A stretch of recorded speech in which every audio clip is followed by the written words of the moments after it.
औज़ुबिल्लाहिमिनश्शैतानिर्रजीम बिस्मिल्लाहिर्रहमानिर्रहीम रब्बि ज़िदनी इल्मा।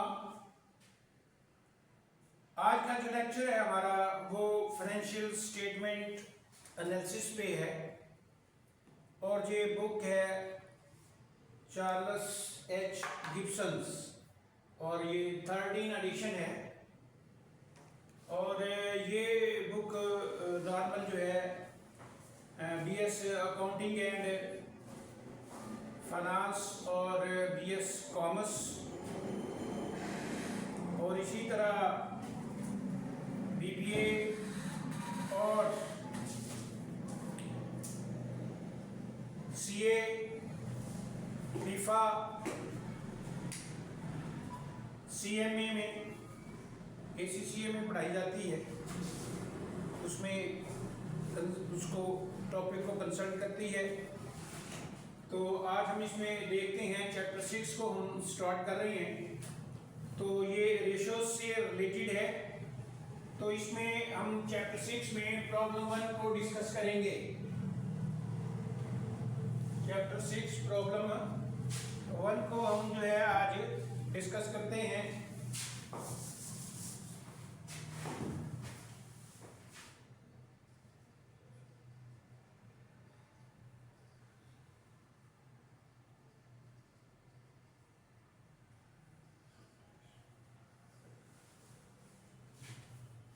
इसमें प्रॉब्लम 1 में है कि this problem compute the asset test ratio as follows: current assets minus inventory divided by current liabilities हैं। Required में determine the cost of sale of the firms which following financial data. Current ratio given है 2.5, quick ratio है asset test 2, current liabilities है $4 lakh, inventory turnover है 3 times. यहां basically जो है हमसे रिक्वायर्ड है वो है कॉस्ट ऑफ सेल। तो यहां सबसे पहले क्योंकि करंट रेशियो दी गई है तो करंट रेशियो को हम देखते हैं, क्योंकि करंट एसेट्स इसमें नहीं दिए गए। तो सबसे पहले करंट रेशियो को हम लेंगे। Number 1 current ratio. Current ratio current assets divided by current liabilities। तो यहां करंट रेशियो गिवन है और वो है 2.5 और यहां करंट एसेट्स सीए जो है हमें नहीं दिया गया। करंट लायबिलिटीज यहां दी गई है वो है 4 लाख। तो अब इसमें इसको इससे मल्टीप्लाई कर देंगे तो मींस करंट एसेट्स जो हमारे आ जाएंगे, तो इसे 8 और 2 10, तो ये $10 लाख ये जो हमारे करंट एसेट्स आ गए हैं। सेकंड इसमें है जो है क्विक रेशियो गिवन है। क्विक रेशियो को हम इसमें देखते हैं। तो क्विक रेशियो का जो फार्मूला हमारा है करंट एसेट्स माइनस इन्वेंटरी और डिवाइडेड बाय करंट लायबिलिटी। तो यहां जो क्विक रेशियो है वो गिवन है वो है 2 है और करंट एसेट्स की बात करें तो ये अभी हमने यहां कैलकुलेट किए हैं, तो ये है जी 10 लाख है।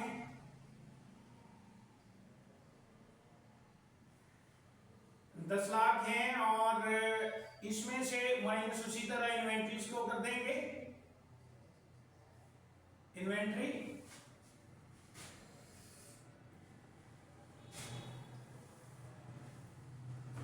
तो इन्वेंट्री को यहां से माइनस किया और इसी तरह सीएल जो है हमारे पास वो है 4 लाख।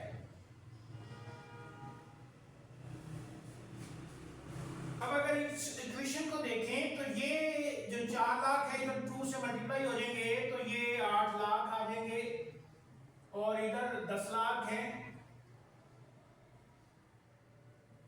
माइनस इन्वेंट्री आ गई।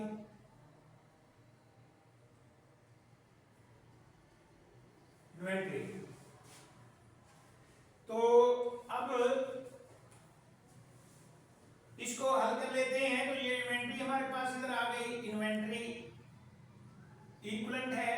ये 10 लाख माइनस 8 लाख, ये 8 लाख जाके उधर माइनस हो जाएंगे, तो ये इन्वेंट्री हमारी इस वक्त आ जाएगी 2 लाख। और इसमें बेसिकली जो रिक्वायर्ड है वो है cost of sale, cost of sales required है, कास्ट ऑफ सेल्स।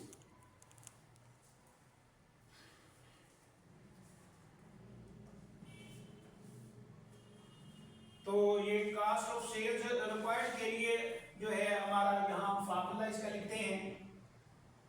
तो ये फार्मूला जो हमारा बन जाएगा इन्वेंट्री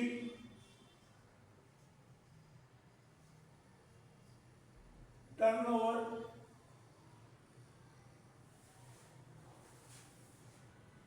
तो इन्वेंट्री टर्नओवर रेशो को हम यहां लेंगे, तो इसमें जो है सीजीएस हमारी इक्वलेंट आ जाएगी इसके, CGS divided by cost of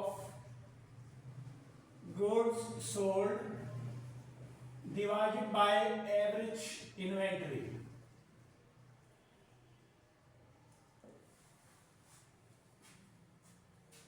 तो अब इन्वेंट्री यहां गिवन है, इन्वेंट्री जो है हमारी इस वक्त जो है 3 टाइम है, ये 3 टाइम है, और cast of goods sold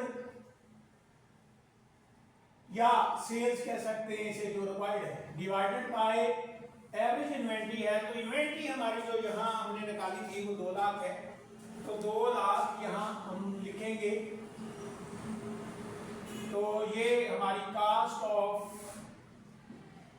sales जो है इक्वलेंट, इसको मल्टीप्लाई कर लेंगे तो ये $6,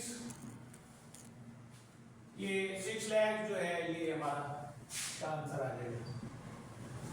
तो ये जो इसमें हमने प्रॉब्लम 1 को डिस्कस किया, इसी तरह हम अब प्रॉब्लम 2 को डिस्कस करते हैं। प्रॉब्लम 2 में कह रहे हैं कि KGH company wants to determine the liquidity of its receivables. It has supplies with you with the following data regarding selected accounts of for December 31st 2011 and 10। 2 सालों का ये डाटा दिया गया है, इसमें 2011 का और 10 का।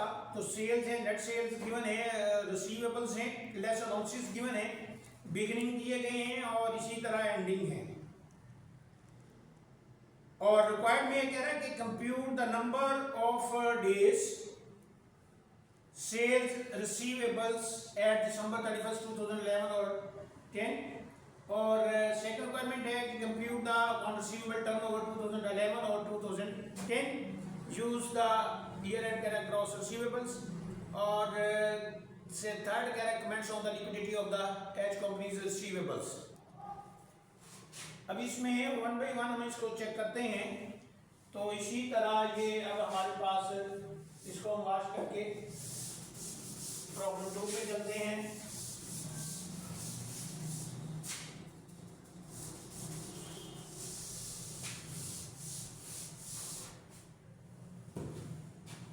प्रॉब्लम 2 में जो सबसे पहले रिक्वायर्ड है वो है जी, प्रॉब्लम 2 है और ए में रिक्वायर्ड है number of days, number of days cell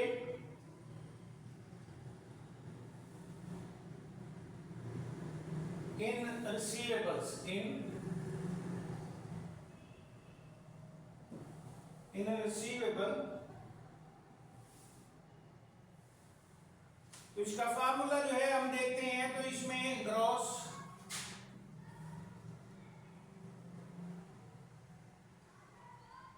receivables को डेबिट, ये gross receivable divided by net sales divided by 365।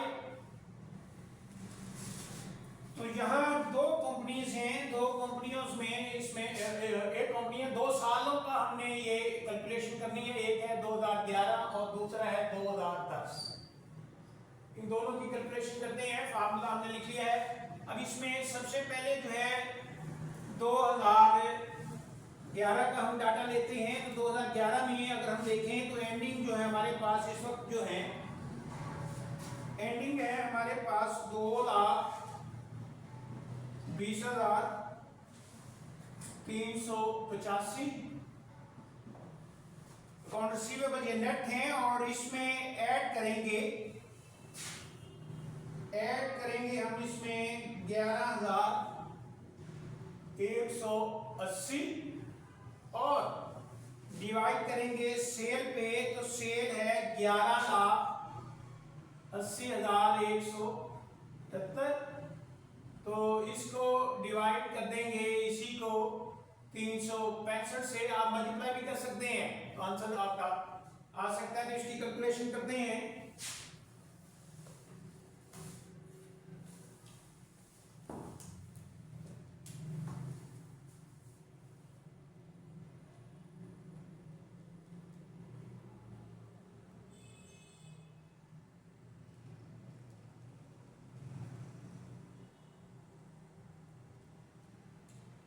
तो ये आ गया जी 71.6 डेज अप्रोक्सीमेटली ये हमारे पास आ गया है।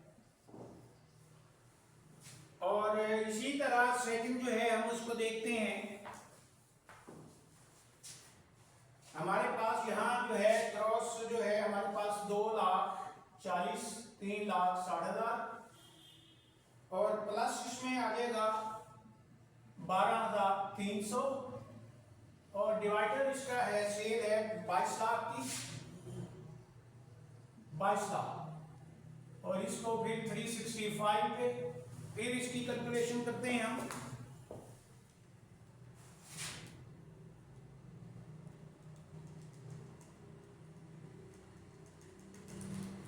तो ये नॉर्मली ये जो है इसकी कैलकुलेशन जो है 41.9 डेज आ गए। तो ये जो है फर्स्ट रिक्वायरमेंट थी। सेकंड रिक्वायरमेंट जो है इसकी है बी रिक्वायरमेंट्स जो है बी में अकाउंट रिसीवेबल टर्नओवर की बात कर गया है। अकाउंट रिसीवेबल टर्नओवर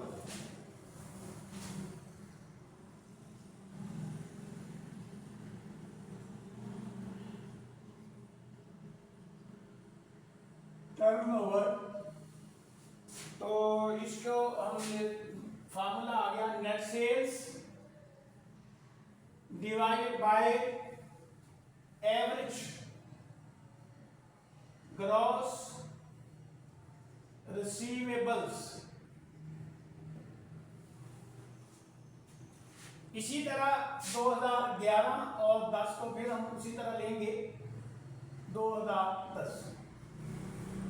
पहले इसके जो है एवरेज लेंगे, एवरेज ग्रॉस रिसीवेबल। फार्मूला इसका हमारा है opening gross receivables plus ending gross receivable और डिवाइडेड बाय 2।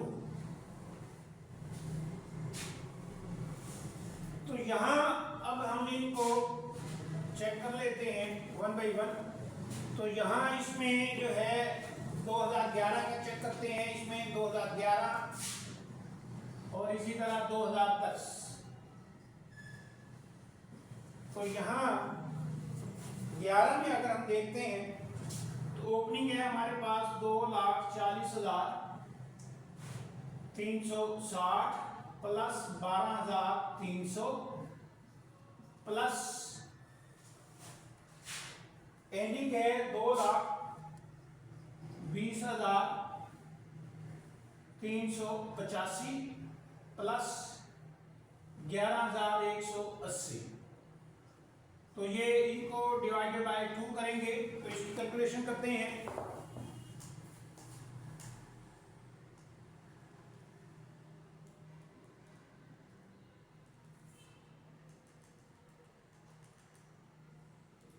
तो ये आगे हैं जी 2,42,112, 2,42,112.5 ये हमारे पास आगे हैं एवरेज। इसी तरह हम लेते हैं 2010 को।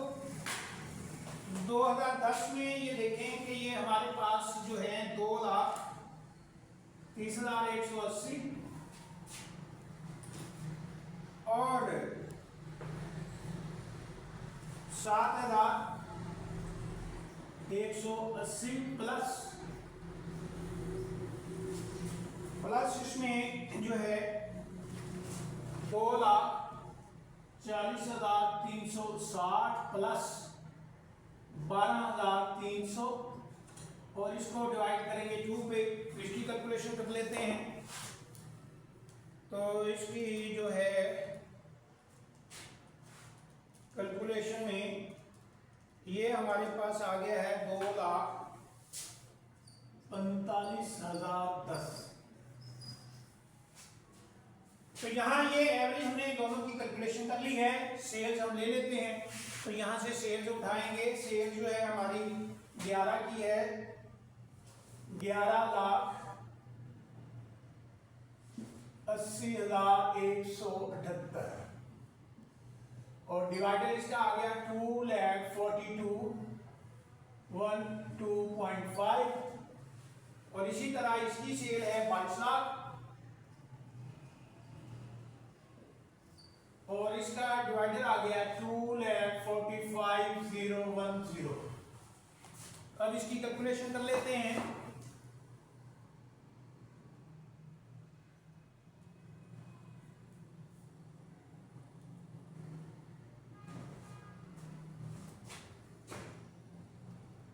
ग्यारह 80,178 डिवाइडेड 242.5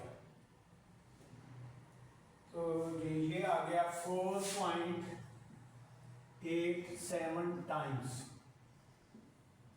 पर ये भी साथ लिख सकते हैं। और इसी तरह दूसरे का 22 लाख डिवाइडेड बाय 245,010 तो ये 8.978 टाइम्स पर ईयर लिख सकते हैं। जो पर टाइम भी आप लिख सकते हैं, टाइम्स भी लिख सकते हैं। तो ये हमारा जो है था बी। अब आ गया इसमें कमेंट सी जो है लास्ट इसकी रिक्वायरमेंट्स है। जो लास्ट रिक्वायरमेंट्स है उसमें जो है उन्होंने कमेंट्स मांगे हैं लिक्विडिटी पॉइंट ऑफ व्यू से। अगर हम देखते हैं कंपनी की तो ये in 2011 number of days sales in receivables ये जो 2011 में 71 दिन इसकी रिकवरी के लिए हैं और जबकि 2010 जो है वो 41.9 है। इट मींस कि if we consider the number of days sales in receivable, then 2000 is better than 2011 because the recovery is 42 days approximately and in 2011 72 days. Second, if we compare the receivable turnover ratio in 2010 and 11, 2010 turnover is 8.98 times and in 2011 4.87. In account receivable turnover, the liquidity position in 2011 is better than 2011. तो ये आज का जो है lecture था हमारा। ये 2 problems थे डिस्कस किए। अगर इसमें कोई आपको प्रॉब्लम है तो कमेंट्स में लिखें तो इंशाल्लाह आपको उसका जवाब दिया जाएगा। Thank you. अल्लाह हाफ़िज़।